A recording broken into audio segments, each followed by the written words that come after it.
Okay, Mr. Solicitor General, please.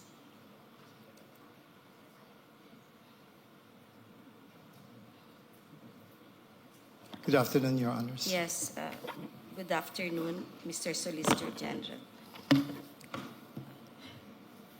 Mr. Solicitor General, can you please refer to the provision in the law, UHCA law, regarding which reads, no portion of the reserve fund or income thereof shall accrue to the general fund of the national government or any of its agencies or instrumentalities, including government-owned or controlled corporation.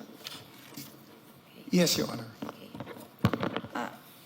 Is this the first time, last year, was it the first time that GOCCs or any government agency for that matter were required to review and reduce their respective reserve funds for the purpose of producing funds to be transferred to the National Treasury? As far as I know, this is the first time, Your Honor. All right. So, would you agree that in so doing, review and reduce their respective reserve funds? Okay. The PhilHealth specifically reopened the closed books.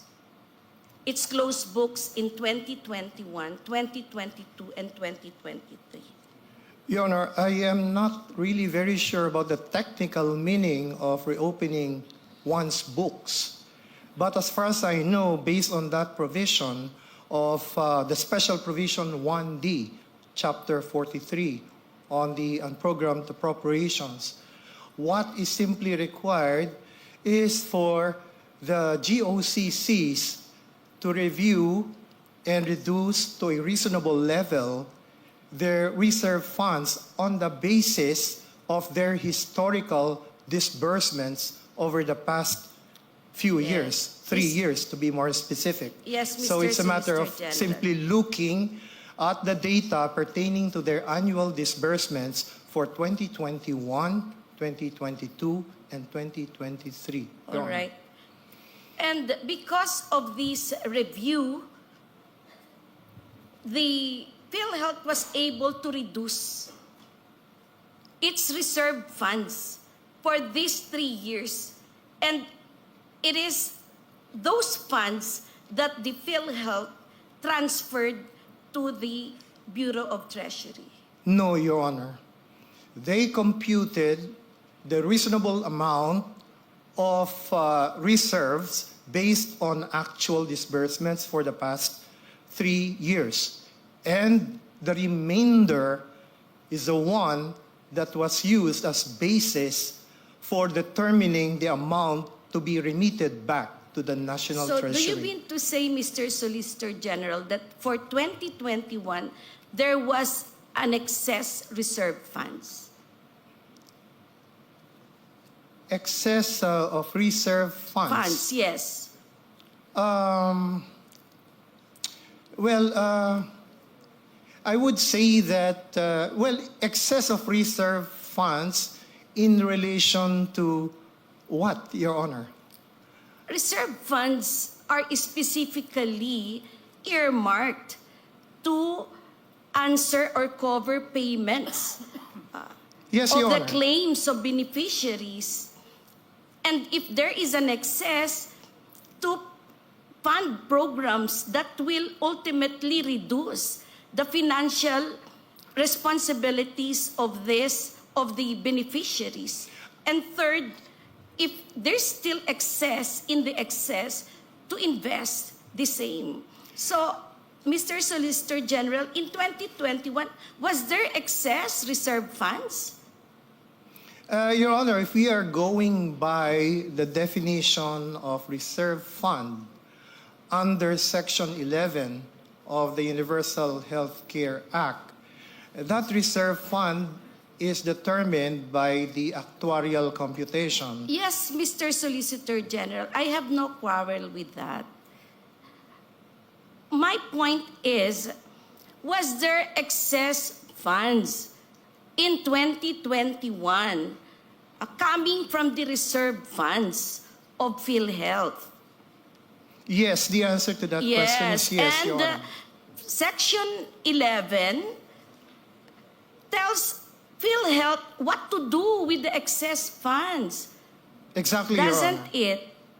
Yes? No, Your Honor, there is no violation because that responsibility on the part of PhilHealth to make use of any excess over the reserve fund for the twin purposes of increasing benefit packages and reducing the contributions from the members is something that can be implemented within the period of 10 years. It's not something that has to be implemented immediately.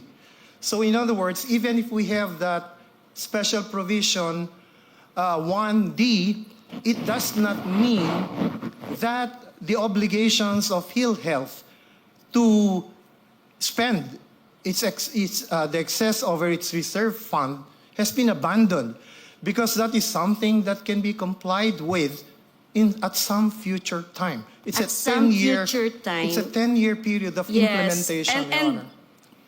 this is the sixth year. Yes, Your Honor. So you have not started with the programs yet. Because according to you, the excess funds may be devoted for other purposes. Because anyway, the timeline is 10 years. No, Your Honor, there is no inconsistency because as we speak, PhilHealth has been increasing its benefit packages even before Special Provision 1D came into effect. And more so after that provision, special provision, was enacted as part of the unprogrammed appropriations. Yes, Mr. We have seen Solicitor a General. slew of benefit increases over the past several months, Your Honor. Several months, not only. Several months only. But when, even when PhilHealth is required to do it from the time it has been created under UHCA. That is very true, Your Honor, Yes. but this is a matter which is reserved to the Board of Directors of PhilHealth. Yes. This is a management A thing. management and a business judgment. But then, the judgment of PhilHealth to disburse its funds is limited by Section 11. That reserve funds, as it is named, is reserved and cannot be subject to the discretion of PhilHealth to be used for another purpose. We are referring, Your Honor, to the excess over the reserve fund. Yes, but the excess is also subject to the provision of Section 11. And Section 11 mentions the purposes for which this excess should have been used. Yes, Your Honor. Let me discuss the second purpose, which is to reduce the contributions of the members. In our opinion, Your Honor, that is something that PhilHealth itself cannot do at the moment. There is no mechanism provided under the Universal Healthcare Act that would authorize the reduction at this time of the contributions from the members. What we see in the Universal Healthcare is a schedule of the premium rates from 2019 down to 2025. But after 2025, there's nothing there. And there is neither any provision for a reduction of the contributions rates, the premium rates. So it is our opinion, Your Honor, that legislative action is necessary to bring down the contribution premium rates. Right? That is your opinion, Mr. Solicitor General. Yes, Your Honor. Yes. But this court's, my reading is this. This is self-executing. And it is PhilHealth that must execute it because the law is in place already. All right.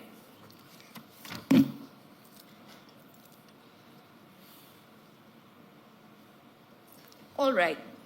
When funding unprogrammed appropriations, how does Congress determine where to get the funds and which appropriations to realign? Your Honor, under Special Provision 1D, there are various sources of funds, such as excess of revenue collections over the targets, or new revenues, whether these are tax or non-tax. There are foreign loans approved, which might also go into the pool. And finally, this new additional source. And excess reserve funds. Excess... reserve funds. No, it's called as a result, fund balance. Yes, Your Honor. As a result of the review and reduction scheme. To reasonable levels Yeah. of their... To reasonable level. Of their reserve funds. Is discretionary. It has no fixed standard. All right. There are guidelines, Your Honor, set by the Department Yes. of Finance for determining the computation of what should be a reasonable level. Yes. According to the DOF, the funds to be remitted to the National Treasury will finance urgent national projects. In Annex A of your compliance, dated November 8, 2024, pages 1 to 4, the OSG enumerated some of these projects, including routine maintenance of national roads, the Panay-Guimaras-Negros Island Bridges, or the PGN Bridges project, and payment of right-of-way. These are all construction projects, Mr. Solicitor General, correct? Not all of them, Your Honor. All Some right. of them pertain to health projects. No, I'm talking about the routine maintenance of national roads, the PGN Bridges project, and payment of right-of-way. Correct? In a sense, they are Yes, routinary, they are. ordinary expenses. They or they expenditures. pertain to construction projects of the government. Correct? Infrastructure. Yes. You can call it that, infrastructure projects. All right. With respect to the PGN Bridges project, per DBM's budget of expenditures and source of financing, FY 2024 report, the PGN Bridges project appears to be fully funded by the Export-Import Bank of Korea in the amount of 174.49 billion plus. Is there an urgency to transfer the PhilHealth funds when the project is already fully funded?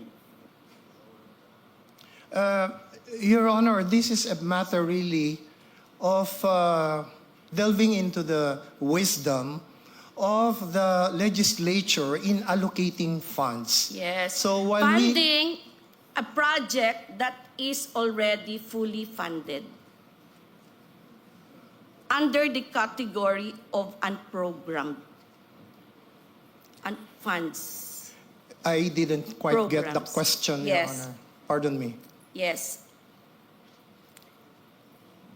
Export-Import Bank of Korea has loaned the Philippines 174.49 billion plus. Is there an urgency to transfer the PhilHealth funds when the project is already fully funded?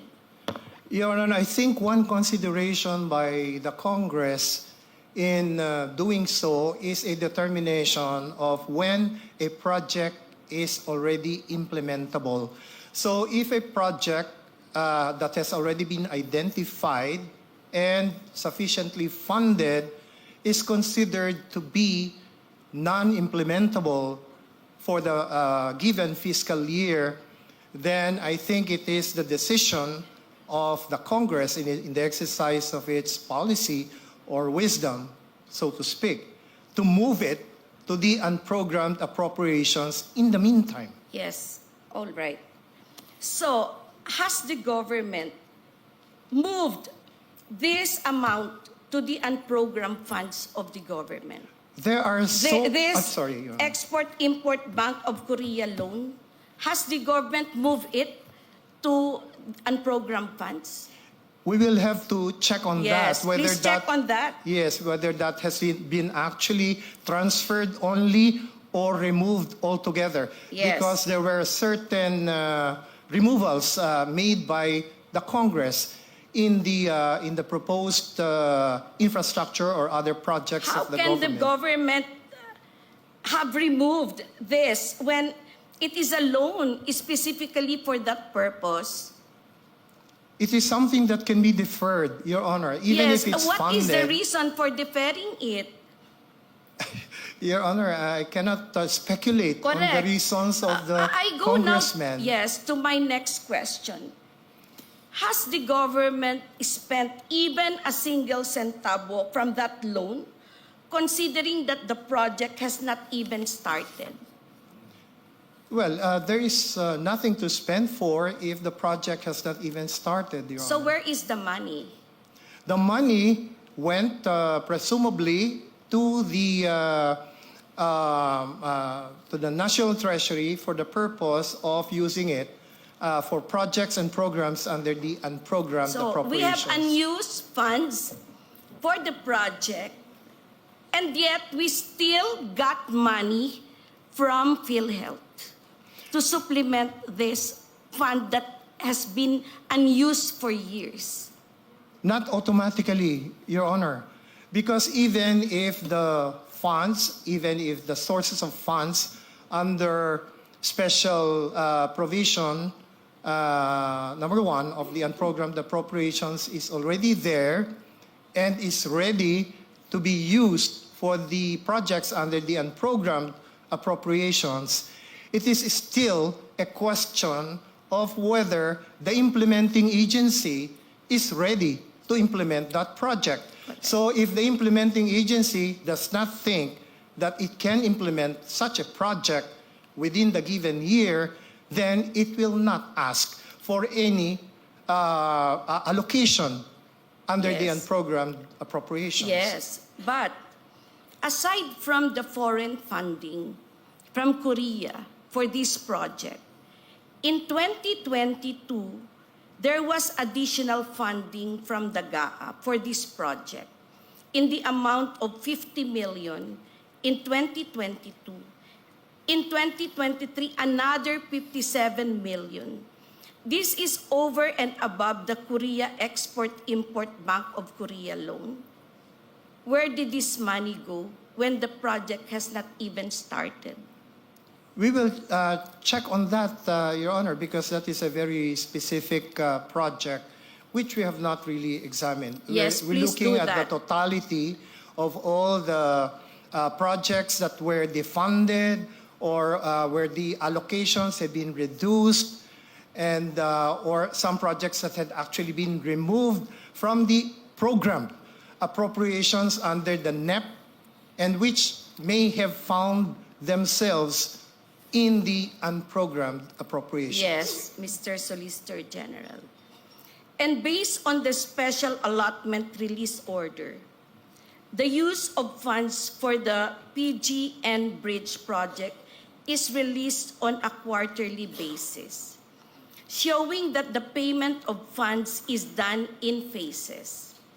More, based on the press release of the local government of Iloilo on the project timeline, the construction period for Section A, which is the 13-kilometer Panay-Guimaras project, is from a third quarter of 2025 up to the fourth quarter of 2028. Given these premises, what is the urgency of remitting the subject funds if the construction of the PG and Bridges project has already been funded and has yet to start in 2025? Your Honor, the urgency is on the use of these available funds for all the projects listed under the unprogrammed appropriations. There are so many of them. I think 57 different Yes, purposes. and it's one of them. And it's one of them. And it shows that it has had multiple fundings. All right. On maintenance of national roads, which national roads are we referring to? Your Honor, we can refer to the SARO released by the Department of Budget and Management to determine which particular projects had already availed themselves of funding from the provisions of special So there are no provision. specific national roads that are covered by the unprogrammed funds. Your Honor, what is stated under the unprogrammed appropriations are purposes. Purposes, not specific particular project. Correct. Now, it depends on the implementing agency to determine which specific road project it wants to be implemented using the funds available from Special Provision 1B. Yes, thank you for that, Mr. Solicitor General.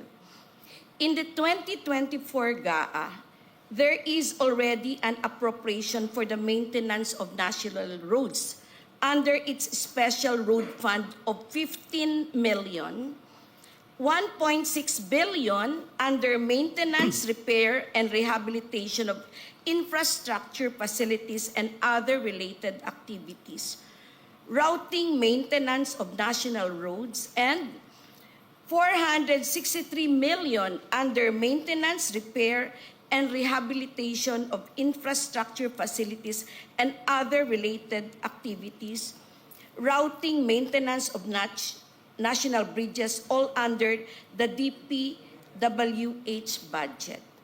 More, per DPWH Department Order Number 32 Series of 2020, the road fund shall be remitted to the National Treasury and earmarked for the construction, upgrading, repair, and rehabilitation of roads, bridges, and road drainage.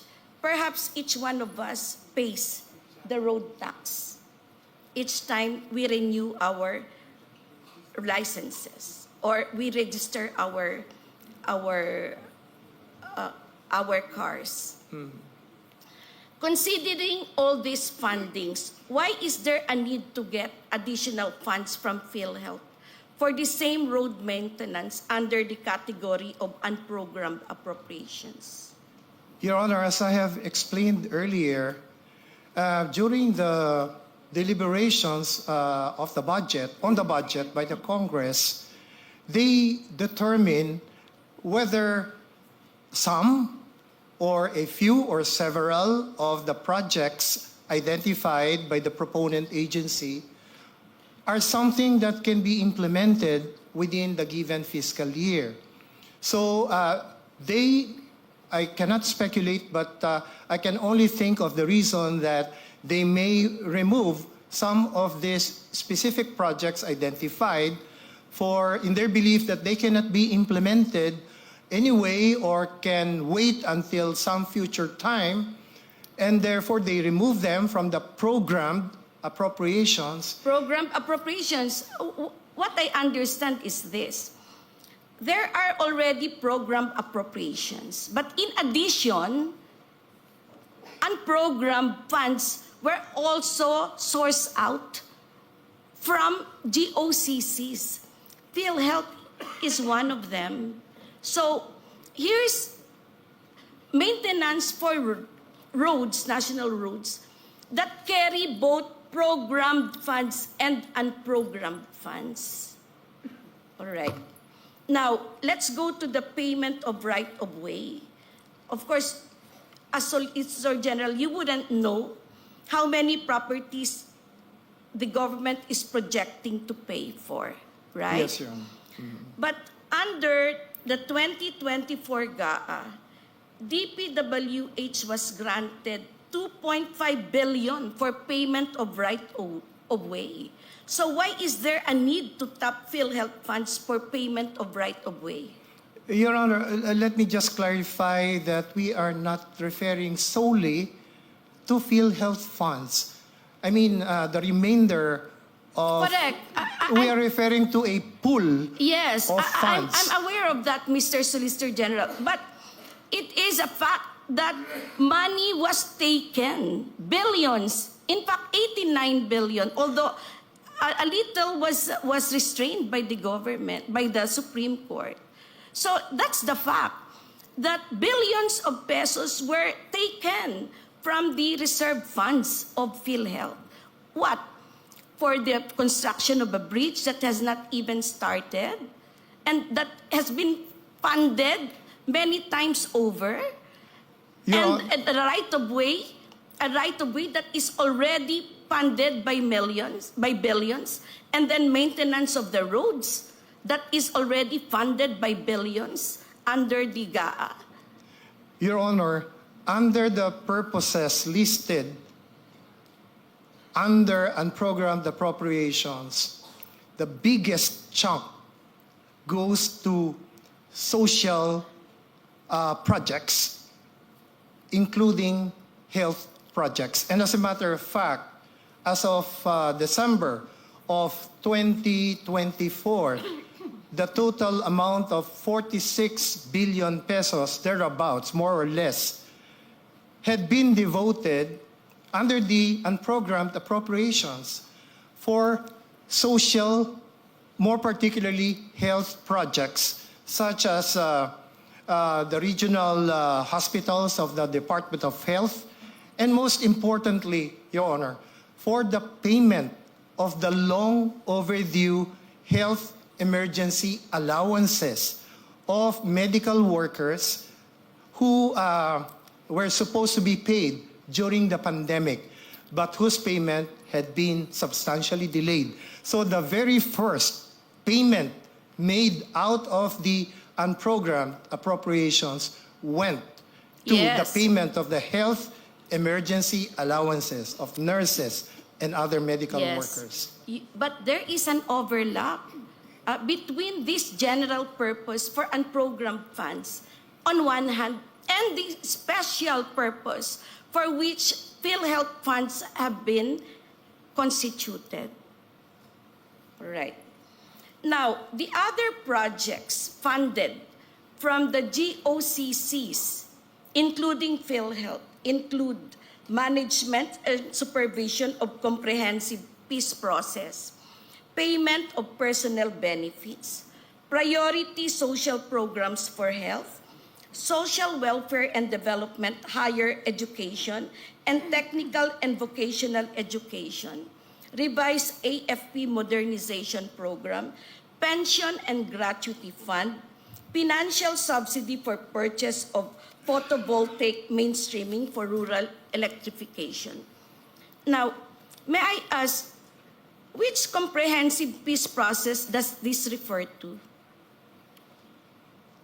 I'm not sure exactly which is being referred to, but I suppose that refers to the long and ongoing peace process that has started many administrations ago and which has not been completed.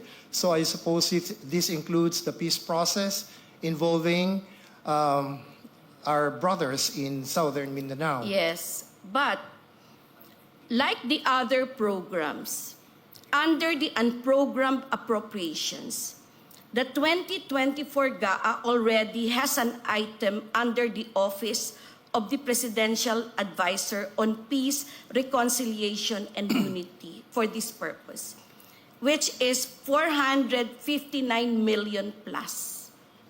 We're flashing it on the screen.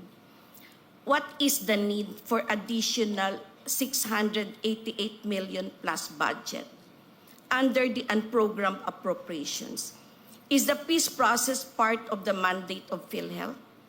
Again, Your Honor, I cannot speculate why Congress put such a project under the unprogrammed appropriations. Precisely, we are here, okay, Yes, to, Your Honor, but to evaluate whether the assignment of this item, the inclusion, is proper. Is it valid? Is it constitutional? Your Honor, it's just a list. The matter of actual availment will have to be determined by the implementing Yes, agency. but because of that list, 89 billion funds of the PhilHealth, minus the last remittance, was transferred to the National Treasury. Your Honor, again, this is a matter which should be addressed to the wisdom and the policy of the legislature. So I believe, will not be in a position to say that a certain appropriation is right Yes. or wrong or proper or improper. Yes. We have to rely So, on the wisdom of the which people who is represent us. a political question. In that Except sense, only yes. if it is tainted with grave abuse of discretion. Exactly, Your Honor. All right. What about the personnel benefits? The amounts needed to implement the salary adjustments of the national government agencies shall be charged from the respective agencies' budgets per National Budget Circular number 591 of the DBM. Why is this item charged against PhilHealth and categorized as unprogrammed? There is an existing appropriation for that under the program appropriations, Your Yes. Honor. But in addition, or probably in substitution of a part of the amount already allocated in the program, the appropriations, Congress deemed it proper to include as a standby this particular item if funds would be available All right. to support it. Standby. But the reserve funds is not just standby. All right. Now, meanwhile, for priority social programs for health, the DOH budget under the 2024 GAA already includes 28 billion plus for the implementation of health facilities enhancement program and 58 billion plus for medical assistance for indigent and financially incapacitated patients. How are these different from the priority social programs for health under the unprogrammed appropriations? Your Honor, as I have explained earlier, during the process of budget deliberations, Congress might have removed or reduced the allocation for certain health projects, DOH projects, for in consideration probably of the reason that these are not implementation ready. So Yes. let's just put it on standby under the unprogrammed appropriations. And when there are funds to support them, then we will Yes, implement funds this. standby means it may or may not be used. Yes, Your Honor. Yes. But the reserve funds will always be used because people get sick and they need funds for their medicines, hospital expenses. And the hospitals and doctors also have to receive the reimbursement for their expenses. Otherwise, the quality of service to our Filipino people will suffer.